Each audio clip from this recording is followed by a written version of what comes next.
বাবা তুমি দেখো না বাবা, আমি সকাল থেকে সন্ধ্যে পর্যন্ত খেতে কাজ করি, সারাদিন মজুরদের সঙ্গে আমাকে থাকতে হয়। আর এই যে আমার ভাই সারাদিন বাড়িতে শুয়ে শুয়ে শুধু ব্যবসার কথা ভেবেই যাচ্ছে। দেখো বাবা, কোনো কাজ কাউকে দিয়ে জোর করে করানো যায় না।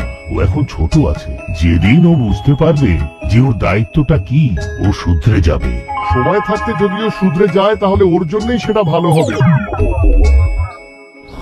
রমন একদিন গ্রামের একজন লোকের সঙ্গে দেখা করে, যার টাকার খুব প্রয়োজন, আর সে নিজের মাছের পুকুরটা বিক্রি করতে চায়। তখনই রমনের মাথায় ব্যবসার বুদ্ধি আসে, আর সে টাকার জন্য নিজের বাবার কাছে যায়। বাবা, আমার কিছু টাকার প্রয়োজন ছিল। কত টাকার প্রয়োজন বাবা? আমার 30,000 টাকার প্রয়োজন আছে বাবা। বাবা, এত টাকা তো আমার কাছে নেই, আমি 10,000 টাকা দিতে পারি। কিন্তু কেন এত টাকা চাই সেটা তো একবার জিজ্ঞেস করো বাবা। আমি ব্যবসা করতে চাই দাদা। আর বাবা শোনো, যদি তোমার অনুমতি থাকে তাহলে আমি আমার ভাগের জমিটা বিক্রি করে দেব, কারণ আমি একটা খুব ভালো ব্যবসার প্ল্যানিং পেয়েছি। দেখ, কোনো প্রয়োজন নেই কিছু বিক্রি করার। কাল থেকে তুই আমার সঙ্গে জমিতে কাজ করা শুরু করে দে। আমি তোমার মতো কাঁধে লাঙল দিয়ে চাষ করতে পারবো না। তোমরা ঝগড়া করো না, যতটা জমি তোমার নামে রয়েছে সেটা তুমি বিক্রি করতে পারো। ওটা তো আমি তোমার নামে করে দিয়েছি, তোমার যা ইচ্ছে তুমি তাই করতে পারো। কিন্তু বাবা, বাবা, ওর নিজের জমিটা বিক্রি করে কিছু করতে চাইছে, তোমার জমি তো তোমার কাছে রয়েছে। ও যদি সত্যি কিছু করতে চায় তখন তো রমনকে তোমার সাহায্য করা উচিত। জমি বিক্রি করে রমন মাছের ব্যবসা শুরু করে। রমন জেলেদের থেকে এমন সব মাছ কিনতে শুরু করে যেগুলো ভীষণই দামি আর বাজারে খুব কম পাওয়া যায়। রমন প্রথম কম লাভে মাছ বিক্রি করতে শুরু করে। ওর পুকুরে বিভিন্ন রকমের অনেক ধরনের মাছ রয়েছে, যেগুলো এর আগে কেউ কোনোদিনও দেখেনি। আস্তে আস্তে সব ঠিকই চলছিল। রমনের মাছের ব্যবসা ফুলে ফেপে উঠেছিল। অন্য গ্রামের লোকজনরাও রমনের থেকে মাছ কিনতে আসতো।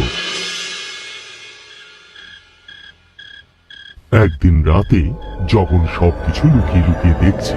কিছুক্ষণ পর রমন সেখান থেকে চলে যায়। সুযোগ বুঝে জগন রমনের মাছের পুকুরের কাছাকাছি চলে যায় আর পুকুরে বিষ দিয়ে দেয়। এর ফলে পুকুরের সব মাছ মরে যায়। রমন পরের দিন এসে দেখে যে তার পুকুরে সব মাছ মারা গেছে। হে ভগবান, এগুলো কি করে হলো? এক রাতের মধ্যে সমস্ত মাছ কি করে মরে গেল? আমি তো আমার সমস্ত টাকা মাছ কেনার জন্য খরচ করে ফেলেছি। এবার কি করে আমি মাছ ডেলিভারি করব?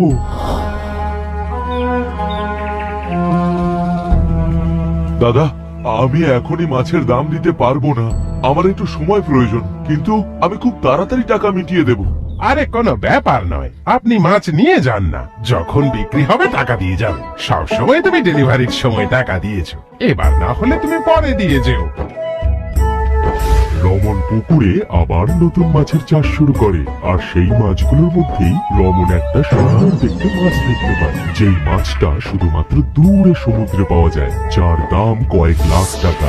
সেটাকে সবার থেকে আলাদা করে একটা অ্যাকুরিয়ামে সে রাখে।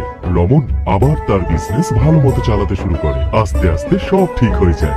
একদিন রমনের কাছে একজন ব্যবসায়ী আসে, যে বিদেশ থেকে এসেছে। বিদেশি রমনের কাছে রাখা সেই সুন্দর মাছটা দেখে অবাক হয়ে যায়। ব্যবসায়ী রমনকে জিজ্ঞাসা করে, আচ্ছা এই মাছটা তুমি আমাকে কত দামে দেবে বলো তো ভাই? এটা বিক্রয়যোগ্য নয় দাদা, আপনি না হয় অন্য কোনো মাছ দেখে নিন। কত টাকা বলো? তুমি যত টাকা বলবে আমি তোমাকে সেটাই দেবো। ক্ষমা করবেন দাদা, এটা বিক্রির জন্য নয় দাদা। এর জন্য আমি 50 লাখও দিতে পারি। তুমি যদি চাও তাহলে আমার সঙ্গে ডিল করতে পারো। রমন এত টাকার কথা শুনে অবাক হয়ে যায়। আপনি কি মজা করছেন? মজা নয়, সত্যি বলছি, আজকেই আমি পুরো টাকা দিয়ে দিতে পারি। রমন ব্যবসায়ীর কথায় রাজি হয়ে যায়। ব্যবসায়ী একটা সুটকেসে করে 50 লক্ষ টাকা নিয়ে আসে, আর রমনের কাছ থেকে সেই মাছটা নিয়ে নেয়। আপনি কি এরকম ধরনের আরো অনেক মাছ কিনতে চান? নিশ্চয়ই, যতগুলো আছে সব নিয়ে এসো। আমি আমার পার্টনারের সঙ্গে এখনই কথা বলছি। রমন আবারও জেলেদের কাছে যায়। দেখো দাদা, পাড়ের মধ্যে যে সমস্ত মাছ আছে না, সেই মাছ আমি চাই না।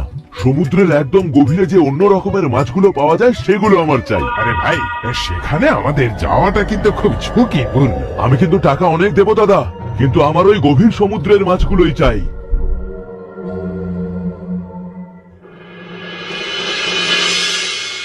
রমন রমনের কাছে মাছের ট্রাক আসে। সব মাছগুলোকে পুকুরে ছাড়া হয়। রমন দেখতে পায় এগুলোর মধ্যে ওরকম একটাও মাছ নেই যেটা ওই ব্যবসায়ী চেয়েছিল।